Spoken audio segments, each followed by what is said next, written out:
Ok, ça tourne. Parfait. Salut, ça fait un moment.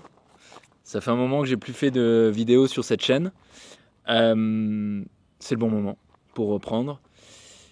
L'objectif de cette série de base, l'ODM, l'Odyssée du million, c'était de documenter la croissance de mon agence jusqu'à atteindre 1 million d'euros de chiffre d'affaires annuel.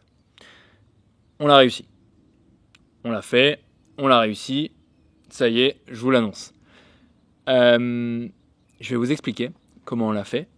Je vais vous expliquer comment à 23 ans, j'ai réussi du coup à avoir cette boîte à un peu plus d'1 million d'euros de chiffre d'affaires. Et surtout, il y a un truc qui est assez drôle, c'est qu'il y a quelques semaines, je suis retombé sur un carnet que j'avais écrit, un carnet que j'avais en fait quand j'avais 18 ans, et sur lequel j'avais écrit mes objectifs pour dans 5 ans. Donc aujourd'hui, quand j'ai 23 ans. Et il y a une chose que j'avais notée, qui était « Find a squad and travel the world ». Ce qui veut dire, la traduction littérale, c'est « Trouve un groupe de potes et voyage dans le monde entier ». Et j'ai jamais relu en fait ce carnet depuis, et je suis retombé dessus il y a quelques semaines, et c'est dingue parce qu'en fait c'est ce que je fais aujourd'hui.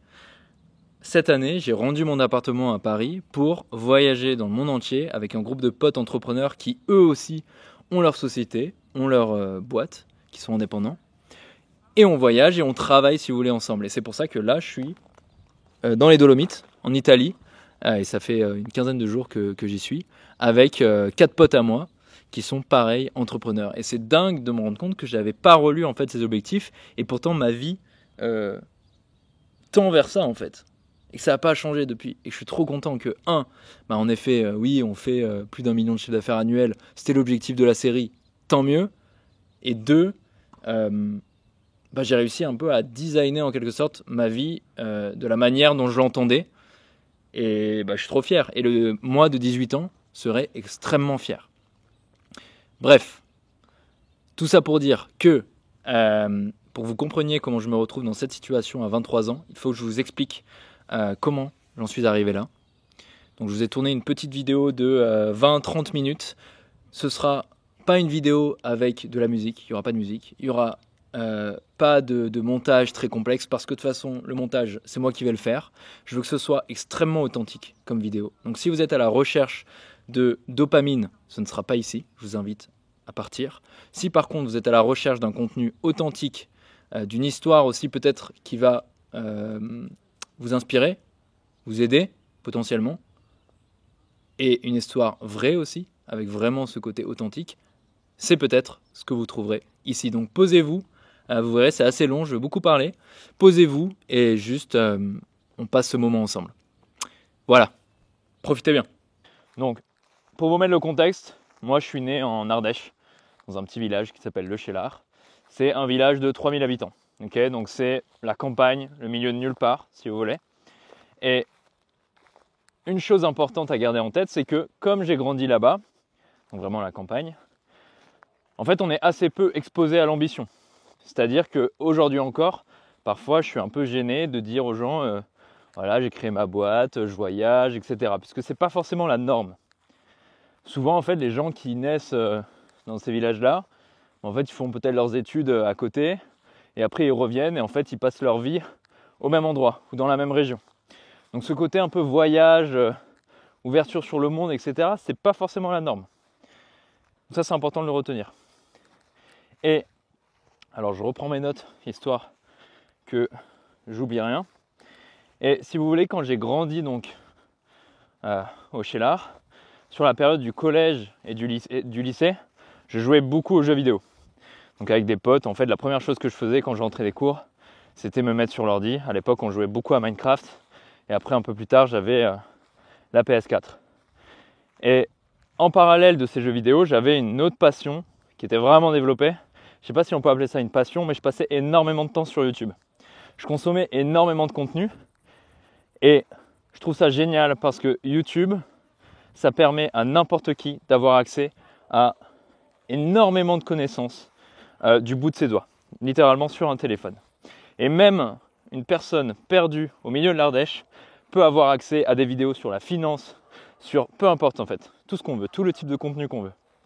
Et c'est comme ça en fait qu'à 15-16 ans, j'ai commencé à regarder en fait des vidéos sur la finance, etc.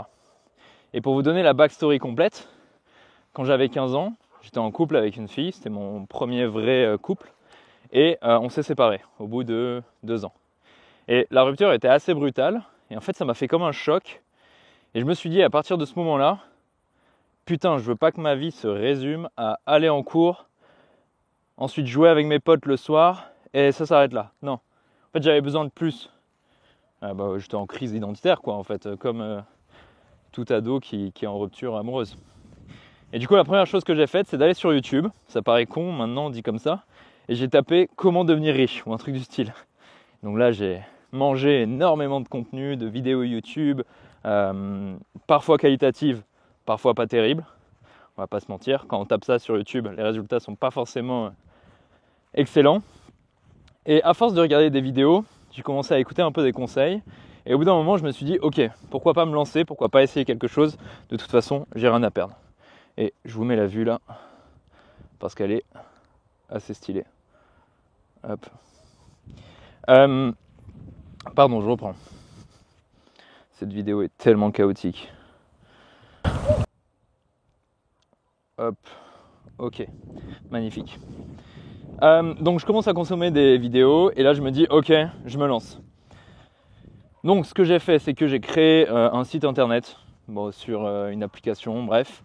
J'ai acheté des produits en Chine, pas cher, sur AliExpress, Alibaba, etc. Tout le monde connaît. Et je les ai revendus sur mon site un peu plus cher.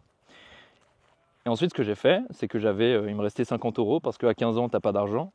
Donc il me restait 50 €, c'était de l'argent de poche que j'avais économisé et j'ai payé une fille sur Instagram qui avait genre 6000 abonnés pour faire la promo de ce site. C'était une story Instagram. Et je me souviens, donc j'étais chez mes parents forcément, et là je vois que la story se lance, qu'elle est publiée. Je me mets devant l'ordi familial parce que j'avais pas d'ordinateur à l'époque, et là je vois des personnes qui commencent à arriver sur mon site. Et là t'as 1 heure qui passe, rien. 2 heures passent, toujours rien. 3 heures. Et là, cling, j'entends, c'est la notification en fait du site, j'entends que une personne a passé commande sur le site. Et là, je suis devant l'ordi, dans le noir, parce qu'il me semble que c'était 10h, 11h et j'avais attendu tellement longtemps. Et je vois qu'une personne avait commandé pour 40 € sur le site. Et j'étais devenu complètement fou en fait, c'était incroyable. Surtout qu'à l'époque, mes parents ne savaient pas que je faisais ça. Parce qu'encore une fois, j'avais pas d'ordi, donc en fait, je devais tout faire sur l'ordi familial. En cachette.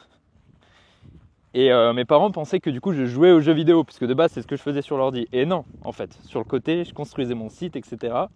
Et en cachette, parce que je voulais pas que mes parents le sachent. Donc ça c'est la première chose que j'ai faite. Et ensuite j'ai continué, si vous voulez, à essayer de vendre des choses sur mon site, des produits. Ensuite j'ai vendu des produits pour chiens, vous savez les gamelles pour chiens qu'on met pour les aider à boire, ou alors même des foulards pour chiens. Et ça je l'ai fait l'été du coup de mes 16 ans, si vous voulez. Et là, j'ai fait 300 € de vente, ce qui était énormissime. Mes parents n'étaient toujours pas au courant.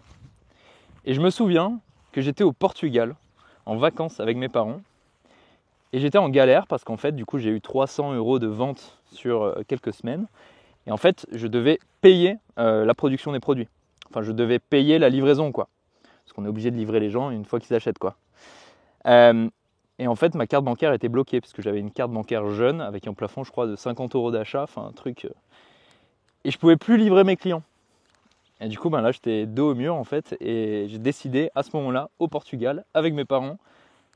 Je suis descendu de la chambre, je me souviens, je suis allé dans la cuisine, je me suis mis devant eux, et je sais pas pourquoi j'étais stressé à mort de leur en parler.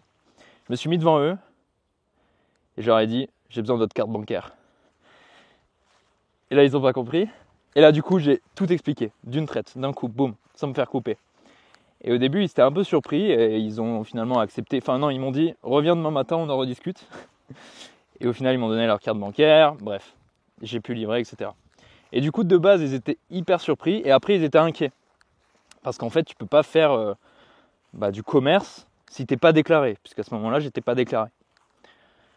Donc, mes parents m'ont dit, écoute, il faut régulariser tout ça, il faut cadrer la chose, donc il faut que tu crées une entreprise. Sauf que quand tu es mineur en France, parce que j'avais 16 ans à ce moment-là, tu ne peux pas créer d'entreprise. Donc ce que j'ai fait, c'est que j'ai pris rendez-vous au tribunal avec mes parents et je suis allé signer un papier pour m'émanciper. Quand tu t'émancipes, en fait, tu deviens majeur plus tôt. Donc tu peux prendre tes décisions, tu es responsable et tu peux aussi du coup créer une société. Et donc c'est comme ça que j'ai créé ma première boîte quand j'avais 16 ans, grâce du coup avec mes parents qui ont accepté le fait que je m'émancipe. Bon, à partir de là, il n'y a pas eu énormément, j'ai pas forcément d'anecdotes à vous raconter. J'ai continué à faire ça sur le côté et très rapidement en fait, quand j'avais 17-18 ans, je commençais à faire 1000-2000 euros par mois de chiffre d'affaires. C'est pas du bénéfice. Bénéfice, j'étais à 500-600 euros par mois. Ce qui est énorme quand tu es lycéen, c'est juste dingue. Et je me souviens, la première chose que j'ai faite, quand j'ai commencé à avoir un peu d'argent, c'est m'acheter des vêtements de marque. Parce que pendant tout mon lycée, j'étais hyper frustré de voir tout le monde avec, je sais pas, des polos Lacoste, des pulls Champion, etc. Là où mes parents m'en achetaient pas forcément. Et donc la première chose que j'ai faite, c'était de m'en acheter. Purement, c'est le lycée, quoi. Donc, bref. Donc je continue à faire ça sur le côté. Et on arrive l'été de mes 18 ans. Et cette fois-ci, je vendais des climatisateurs pour bureau. Donc vous savez, c'est des petites briques de 30 cm sur 30 que tu poses sur ton bureau et qui te donnent de l'air frais.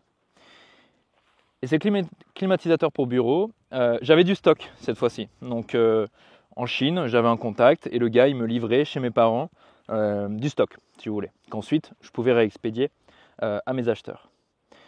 Je vendais au Royaume-Uni. C'est-à-dire que tous mes clients, ils étaient basés à Londres, peu importe en réalité. Et l'été de mes 18 ans, je me souviens, j'étais à Lyon, toujours avec mes parents, encore une fois, et je vois mon téléphone qui commence à s'exciter, qui commence à vibrer dans tous les sens. Et je comprends pas, je me connecte, et là je vois que j'ai énormément de ventes qui tombent à la minute, quoi. C'était un climatisateur tous les 30 secondes qui était vendu.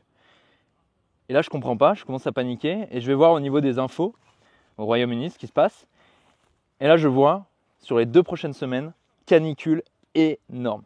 Quelque chose en fait d'historique qui n'était jamais arrivé au Royaume-Uni, à Londres. Et du coup, forcément, les recherches en fait de climatisateurs pour bureau, clim, ventilateurs, etc. Ils ont explosé en fait. Tout le monde cherchait ça, tout le monde voulait en avoir un. Et du coup, mon site était là. Et les ventes continuent en fait de s'accélérer. J'ai des galères, j'ai plus assez de stock, je dois appeler mon fournisseur. Mon site est sur le point de crash. Enfin, c'était juste 2 semaines hyper intenses. Et au bout d'un moment, je panique tellement, je me dis en fait c'est trop, je peux plus suivre. Du coup, j'ai coupé mon site. Mais en l'espace de quelques semaines, l'été de mes 18 ans, j'ai fait, attendez, j'ai les chiffres ici, 150 000 euros de chiffre d'affaires, donc de climatisateurs vendus en l'espace d'un mois, et 40 000 euros de bénéfices. Et à ce moment-là, c'est un peu dur de décrire la sensation, mais j'étais un peu inquiet, j'avais un peu peur parce qu'en fait, personne n'était au courant. Mes parents, ils savaient que j'avais la petite entreprise sur le côté, etc. Mais ils ne pensaient pas que c'était une ampleur comme ça. 2, en fait, j'avais l'impression d'avoir fait quelque chose de mal parce que j'avais explosé les seuils de... Bon, je ne vais pas rentrer dans les détails, mais tu exploses... En fait, si tu fais plus de 150 000 euros de chiffre d'affaires, tu es au-dessus des seuils légaux d'une micro-entreprise. Et là, il faut passer en société. Donc, je ne savais pas quoi faire et en fait, je me sentais mal, quoi. Ça, c'est d'un côté. Et de l'autre côté, je suis hyper fier. Parce que, en fait, j'ai l'impression d'avoir fait le braquage du siècle, quoi. J'ai l'impression que... je sais pas comment décrire, mais... d'avoir compris quelque chose que les autres n'avaient pas compris. Et juste faire 40 000 euros de bénéfices quand tu viens d'avoir 18 ans, c'est juste dingue. Puisque à côté, en fait, mes potes, ils sont en train de faire des jobs d'été, ramasser les fruits, machin, etc. Moi, justement, j'avais pas fait ça parce que je savais que je pouvais faire plus en développant quelque chose de mon côté. Et ça a payé. Et en fait, c'est la première fois, je pense, de ma vie que je vois les fruits de mes efforts, en fait. Je vois que si je me mets à 100% dans quelque chose, que j'y crois, que même quand je galère, je continue de pousser et d'essayer de faire des choses, d'essayer de m'améliorer, que derrière, en fait, je peux avoir des résultats. Et c'était la première fois que j'ai ressenti, en fait, cette sensation. Et je pense que ça a changé tout ce qui est arrivé après. Donc, attendez, je reprends mes notes pour pas oublier le fil.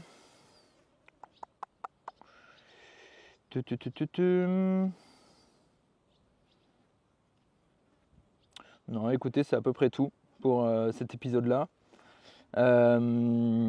Ok, donc on passe à la suite. Bon, du coup, je remets le contexte. Je viens d'avoir 18 ans, je viens d'avoir le bac. Grosse réussite avec l'entreprise. Mais comme j'ai paniqué parce que les chiffres, en fait, ils ont explosé du jour au lendemain, en fait, j'ai fermé la boîte. Bon, j'ai fermé l'activité, je l'ai mise en pause. Donc j'ai 18 ans et je rentre en prépa, classe préparatoire. Donc ça, c'est pour préparer, vous savez, les écoles de commerce, HEC, ESCP, etc. Tu passes par 2 ans de prépa. Donc c'est 2 ans hyper intenses où tu passes des concours en continu, enfin des concours blancs en continu, pour ensuite, à la fin des 2 ans, avoir un concours officiel qui va te classer en fonction de ton classement, qui va te répartir, dans les écoles. Je fais 1 an de prépa. Je me fais des potes incroyables là-bas, je kiffe l'ambiance, c'était à Lyon, à Ampère. J'ai appris aussi la rigueur, c'est ce que tout le monde dit, mais en fait c'est la réalité. La prépa, tu deviens d'un point de vue intellectuel assez, c'est poussé quoi. Ouais, j'ai appris des valeurs, le côté rigueur, etc. Donc ça c'était hyper intéressant. Par contre, depuis le début, en fait, j'avais l'impression de ne pas être à ma place.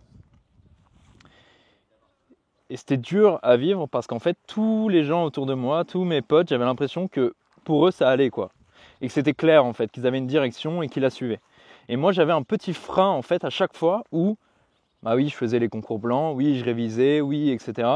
Mais à chaque fois, j'avais ce truc de putain, qu'est-ce que tu fais en fait? Pourquoi t'es là? Et j'ai eu le déclic en fin de première année où en fait, on avait une dissertation qui dure 4 heures. Dissertation, c'est en gros, c'est contrôle de français en fait, où tu te prends pour un philosophe pendant 4 heures et tu débats sur un sujet qui t'est donné. Et les contrôles ont lieu au dernier étage de la prépa. Et mon habitude en fait, c'était de me mettre tout au bout, tout au fond et côté fenêtre, parce qu'en fait, je pouvais voir à l'extérieur et juste un peu rêvasser pendant que les autres bossaient à côté. Donc il nous donne le thème de la dissertation. Pour rappel, ça dure 4 heures. Je bosse dessus peut-être 1 heure, histoire de faire, de pas avoir 0 quoi. Juste, je fais le minimum en fait, si vous voulez. Et là, je commence à réfléchir et en fait, juste, je me pose, je regarde par la fenêtre. Je vois les gens qui passent, les voitures aussi qui passent à côté, qui roulent. Et juste, je me dis, putain, là en fait, je suis juste en train de faire un énorme doigt d'honneur au moi d'il y a 2 ans. Parce que le moi d'il y a 2 ans qui se butait pour essayer d'avoir une entreprise qui marche, pour essayer de prendre un chemin un peu différent des autres, en fait là je suis en train de revenir sur le chemin de base que je voulais éviter. Et c'était pas possible. Et j'ai attendu que, vous savez, on peut partir plus tôt des épreuves, donc j'ai attendu que ce délai passe, j'ai rendu ma copie, je me suis cassé, et je savais qu'à ce moment-là, en fait, j'allais pas revenir. C'était pas une décision facile, pour le coup, parce que tous mes potes, encore une fois, ils continuaient la direction qu'ils avaient choisie, ils continuaient la prépa. J'étais le seul à partir. Mes 2 parents ont fait prépa, donc c'est pas non plus évident. Je me souviens, je les avais appelés en disant que je voulais arrêter. J'avais pas forcément de projet derrière, donc c'était un peu bancal, c'était mal amené aussi. C'était pas forcément chaud. Et ouais, c'était un moment assez dur, pour le coup. Et je me souviens, j'étais allé, à ce moment-là, chez une fille que je voyais à l'époque. On en avait un peu discuté et ça m'avait fait du bien, mais c'était pas facile parce que mon entourage en fait comprenait pas, tout simplement. Mais j'ai réussi à marquer la fracture et à couper le cordon et à dire de toute façon c'est ma vie, c'est mes choix, donc j'avance comme ça et au pire j'assumerai les conséquences. C'est important ça. Oui, on est maître de nos décisions, mais derrière il faut assumer aussi les responsabilités et assumer tout ce qui en découle. Donc je me retrouve à Lyon, déscolarisé, à 19 ans. Et le deal avec mes parents, c'est vous me laissez 1 an. Ils continuent bien évidemment de me supporter sur le loyer, etc. Et ça, c'était juste une chance énorme, sinon j'aurais peut-être pas pu me lancer.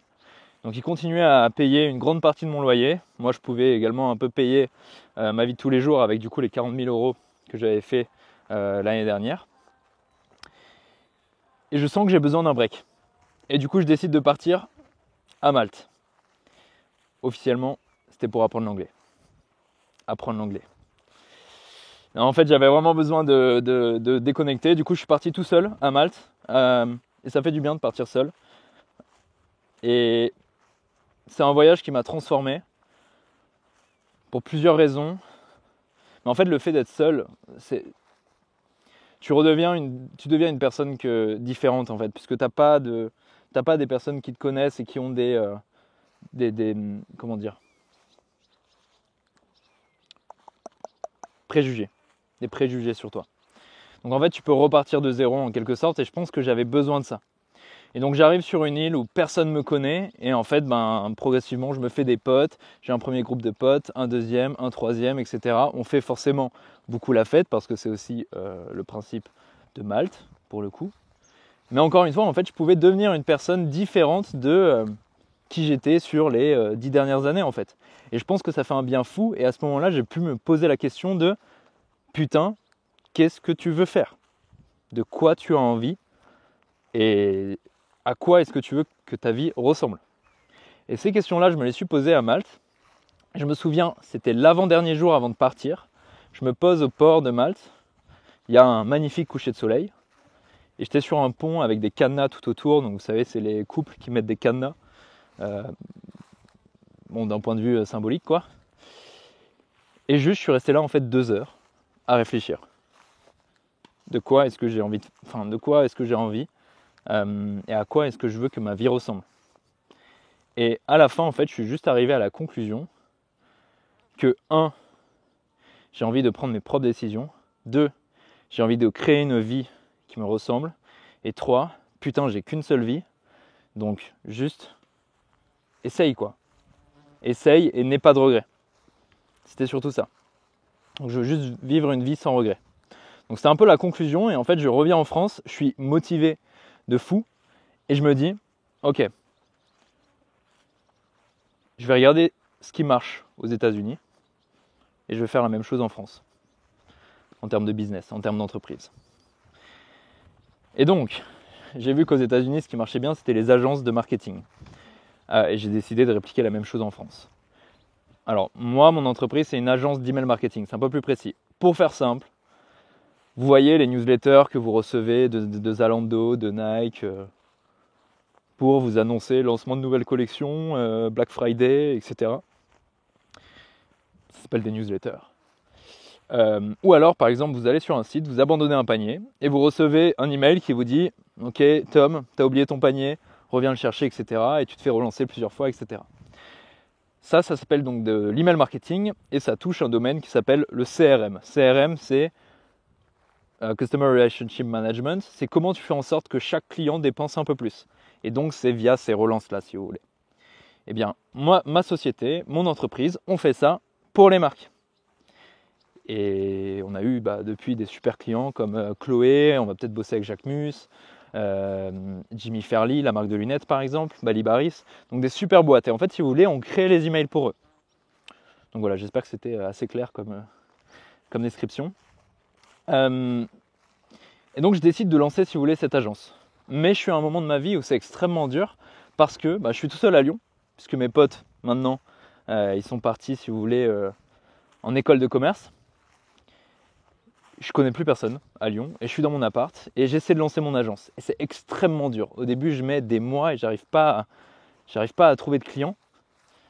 Et ma vie se dégrade un peu, progressivement. Je fais de moins en moins de sport, mon hygiène de vie se dégrade aussi. Mon appart, il est tellement en bordel que j'ai même plus envie d'y aller. Donc en fait, j'allais à un café à côté de chez moi. Je bossais là-bas, je passais la journée là-bas. Et je voulais pas rentrer chez moi puisque c'était trop le bordel en fait. Et j'avais constamment de la charge mentale. Enfin, c'était pas une période cool, pour le coup. C'était très dur. Et ah bah tiens, il y a les gars qui sont en train de jouer au tennis. Ouais, ça c'est dingue d'ailleurs. On a un putain de terrain de tennis. Là-bas c'est la maison. Ouais, là-bas. C'est la maison, le Airbnb. Là, c'est le terrain de tennis. Et là-bas, c'est la vue. C'est dingue. Bon, je vous rassure, on n'a pas toujours un terrain de tennis dans les Airbnb. Là, c'est une première. Apparemment, c'est le terrain de tennis le plus beau au monde, certifié par Wilson. Ah, ça joue un peu là. Ok. Entre les jambes. Oh, c'est pas fini. Elle est bonne. Oh putain, c'est dingue. Bon, désolé pour le contre-jour. Bon bref, je vous disais que hyper dur, je suis à Lyon, ma vie se dégrade. Et en plus, ce qui est dur, c'est que, si vous vous souvenez bien, il y a 1 an et demi du coup, je me prenais pour le roi du monde. Parce que j'ai 18 ans et je viens de faire 40 000 euros de bénéfices. Et là, je me retrouve dans la situation où, en fait, j'ai eu un haut, extrêmement haut, où en fait je me sentais roi du monde encore une fois. Et là, la redescente qui fait extrêmement mal, pour le coup. Ou encore une fois, là j'ai l'impression que j'arrive à rien, j'arrive même pas à signer un seul client, et je mets 6 mois avant de signer un premier client. Bon, du coup, au bout d'un moment, j'arrive à trouver une marque qui me dit « Ok Tom, j'ai envie de bosser avec toi ». C'était une petite marque, pas très connue, mais c'était un début. Et je vous mets là, hop, je vais me poser un peu, j'en ai marre de marcher. Ok, superbe. Hop, donnez-moi 2 secondes.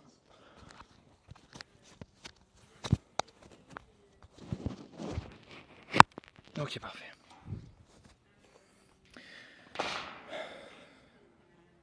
Hop, magnifique.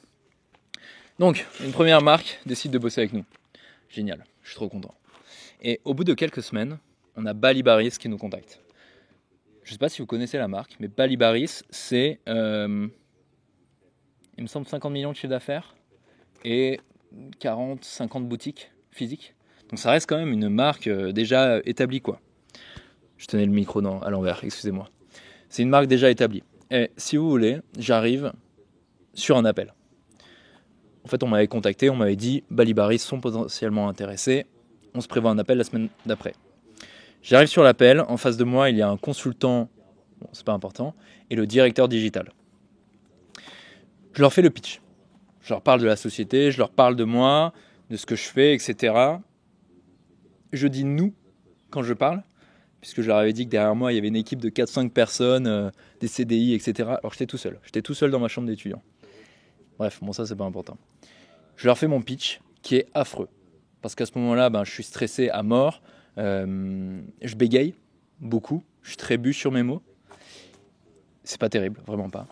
Et au bout d'un moment, le directeur digital, il me regarde et il me dit stop, stop, stop, stop, stop. Il me coupe direct dans mon pitch. Il me dit stop. Tu m'envoies ton devis. On commence la semaine prochaine. On va bosser avec toi. Et là, à ce moment-là, je bégaye. Je me souviens plus trop ce que j'ai dit, mais juste je bégaye. Je dis merci, je crois. Et je ferme mon ordi. Et là, j'envoie un message à mon père et je lui fais putain, c'est quoi un devis? Parce que je savais ce que c'était une facture, un contrat, etc. Mais je savais pas ce que c'était un devis. Donc c'était pour vous donner en fait le niveau de à quel point je partais, puisqu'en fait j'ai pas été employé autre part que dans ma boîte, pardon. Donc j'en savais rien. Et du coup mon père ensuite m'a expliqué, j'ai envoyé le devis et on a signé avec Balibaris. Et quand tu signes avec une belle référence, derrière, en fait c'est plus simple de travailler avec d'autres marques. Donc c'était les débuts. Et ça partait déjà un peu mieux. Je reprends mes notes, m'assurer que j'oublie rien. Puisqu'en fait j'ai plein d'anecdotes qui sont notées et je veux m'assurer de vous donner les meilleurs. Ok, ça c'est bon, ça c'est bon.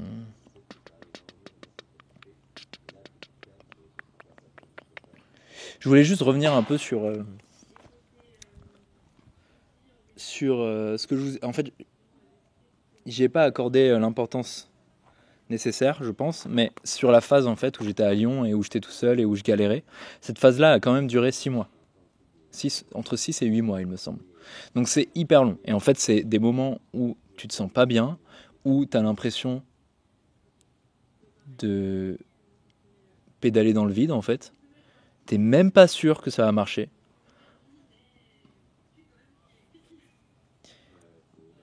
En fait, t'as l'impression d'être...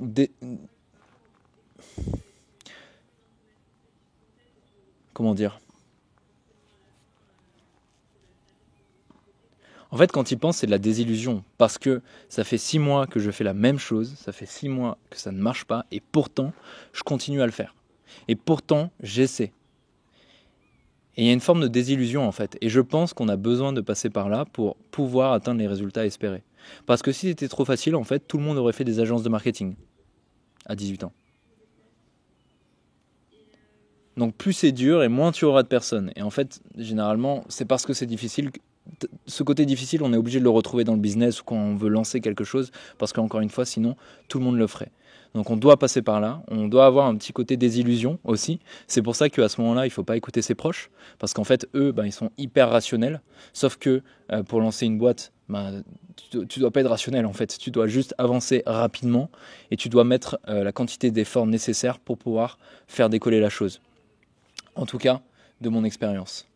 Et je pense, moi, de mon côté, ce qui m'a fait tenir, c'est que j'étais déjà passé par là, quand j'avais 15-16 ans, du coup, et que j'avais créé ma première boîte. Où, en fait, je me suis rendu compte qu'en mettant suffisamment d'efforts et en attendant suffisamment longtemps, en étant suffisamment patient, on peut derrière avoir des résultats quand même.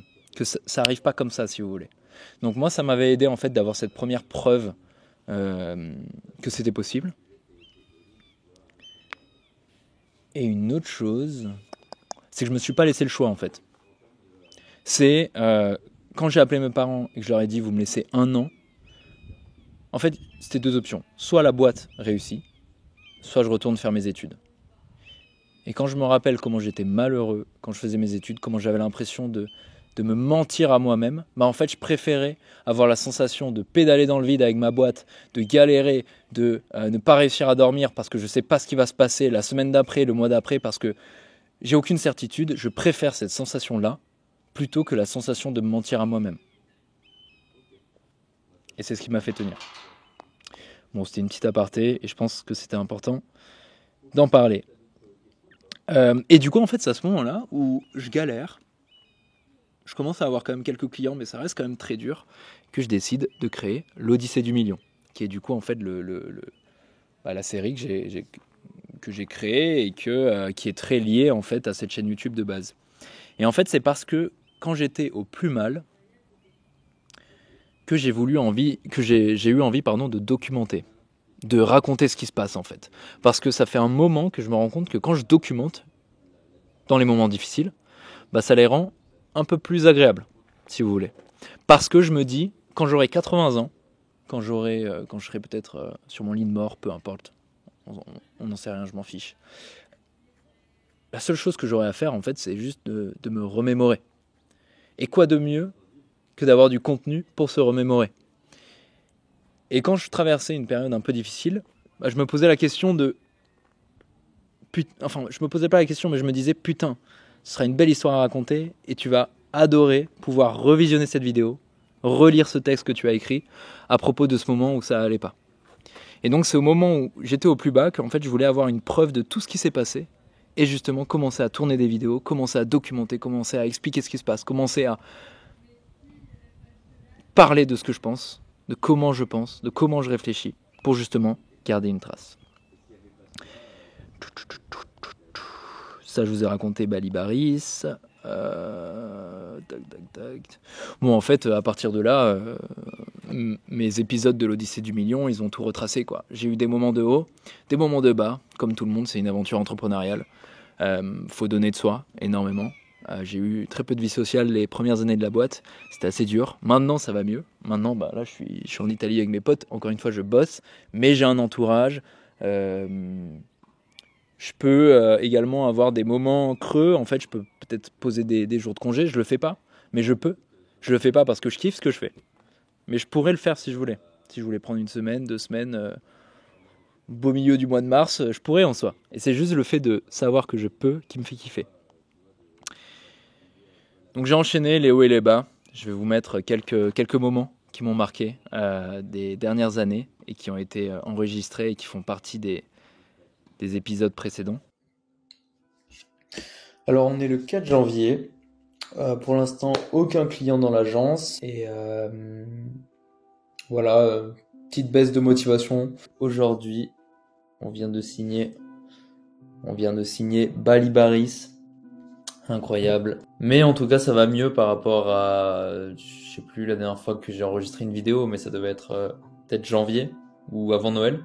C'était un peu la merde, où je faisais beaucoup de prospection, où c'était pas concluant.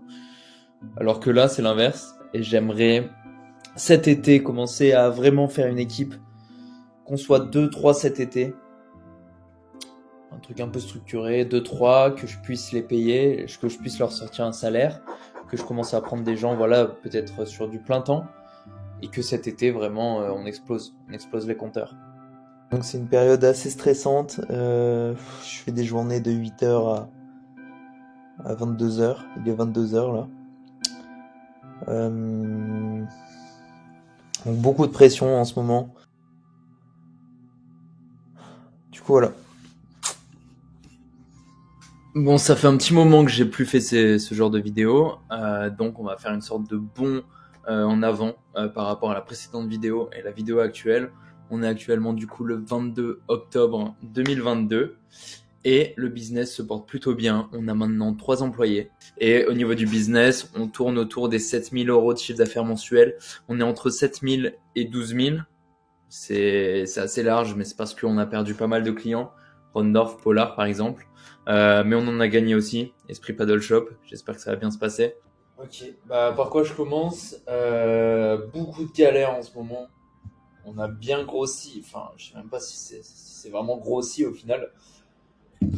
Première galère. Et je commence par les galères puisque en ce moment j'ai l'impression de voir que ça, alors qu'on a des sortes de réussites sur le côté, mais les galères s'accumulent et j'ai l'impression que ça prend la totalité en fait de ce que je vois de mon business et c'est un peu horrible. On va pas se mentir. Voilà, c'est une mauvaise passe à passer, une mauvaise phase à passer.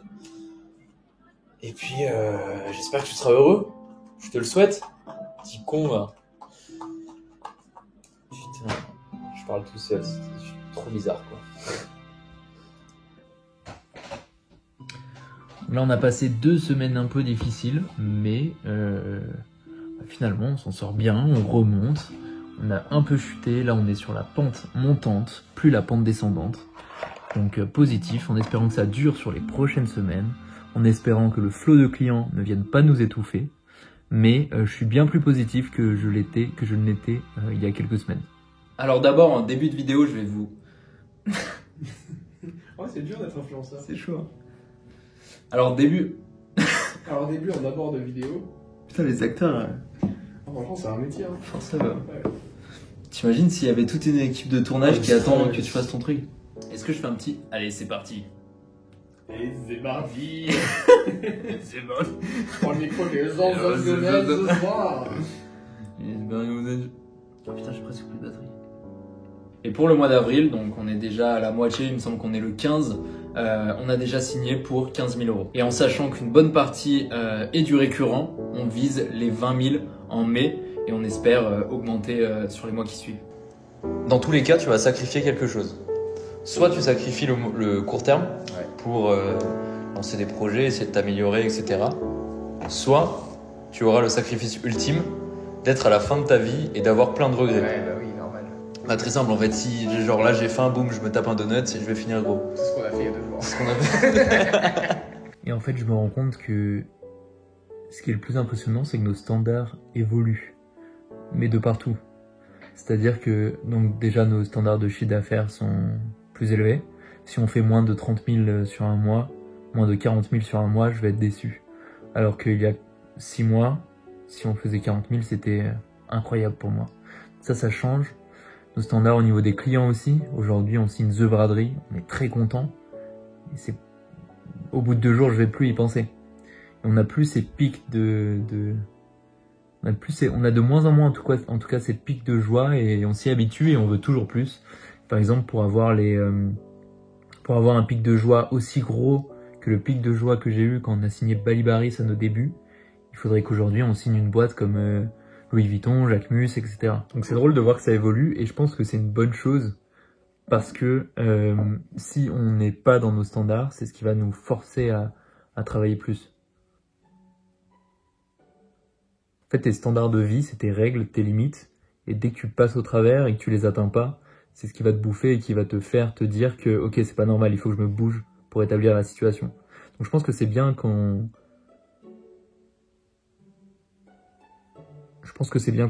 monte d'un cran à ce niveau-là, c'est une bonne chose.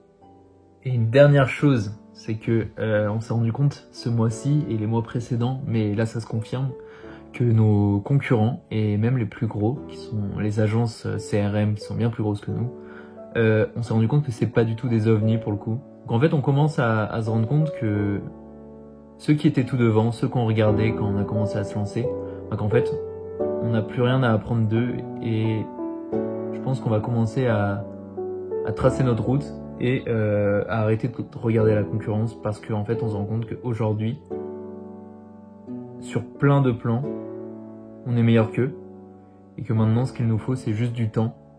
Donc donnez-moi 1 an, donnez-moi 1 année et on aura dépassé les plus grosses agences emailing actuelles en France.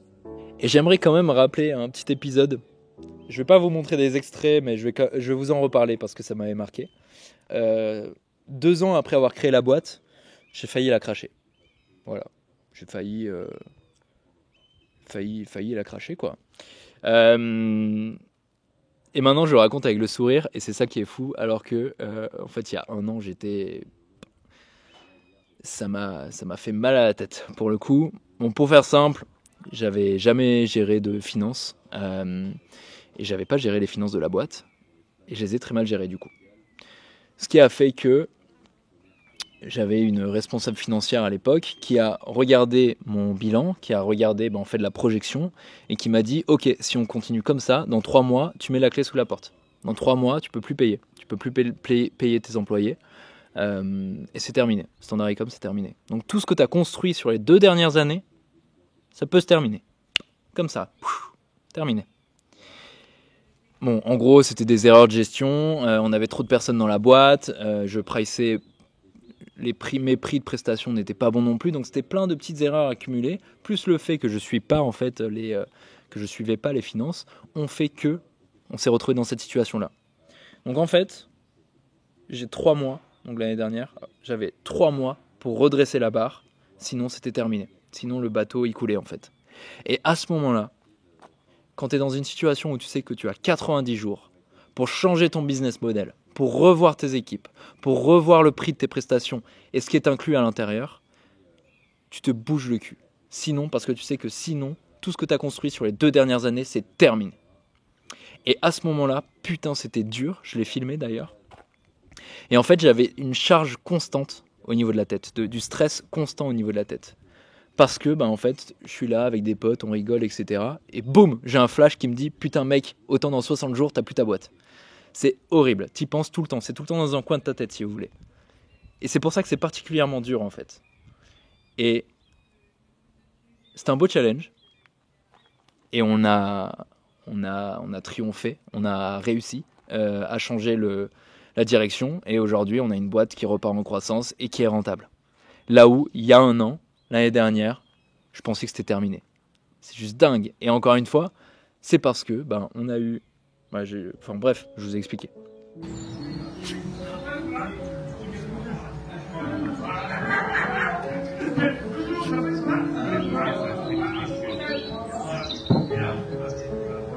Et justement, tu vois, ça c'est pas normal. J'ai une équipe d'une dizaine de personnes. On fait 50, 60 000 euros de chiffre d'affaires tous les mois.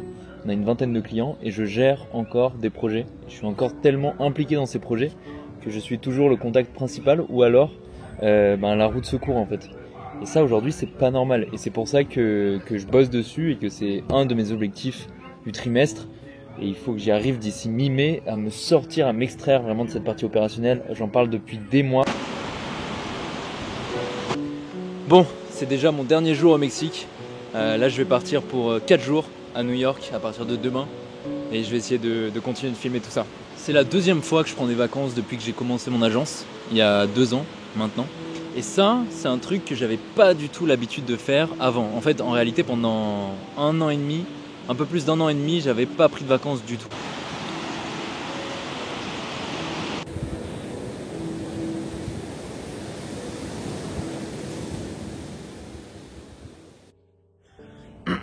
Bon, petit update. C'est compliqué en ce moment. J'ai l'impression que je commence toutes mes vidéos en disant ça. C'est compliqué, j'ai du mal à voir le bout parce que Parce qu'en fait on change et en fait j'ai l'impression de plus maîtriser ma boîte. J'ai l'impression d'avoir construit un truc, d'avoir construit quelque chose et j'ai pas ma place à l'intérieur de cette chose. C'est hyper étrange comme sensation.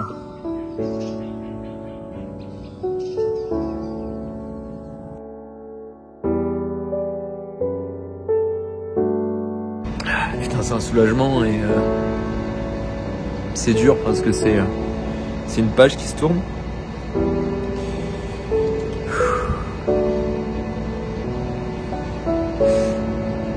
Et t'es obligé de passer par des moments un peu critiques, un peu compliqués pour marquer la page qui se tourne.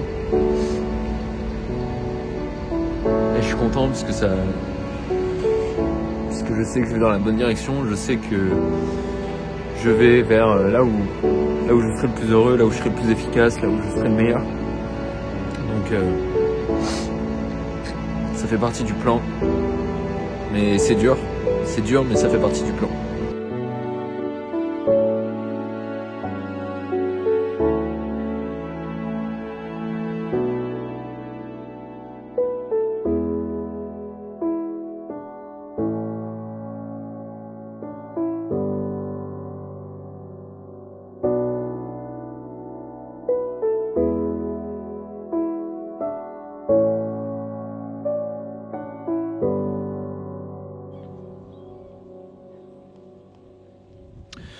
Non, bah écoutez, de toute façon, on arrive à la fin.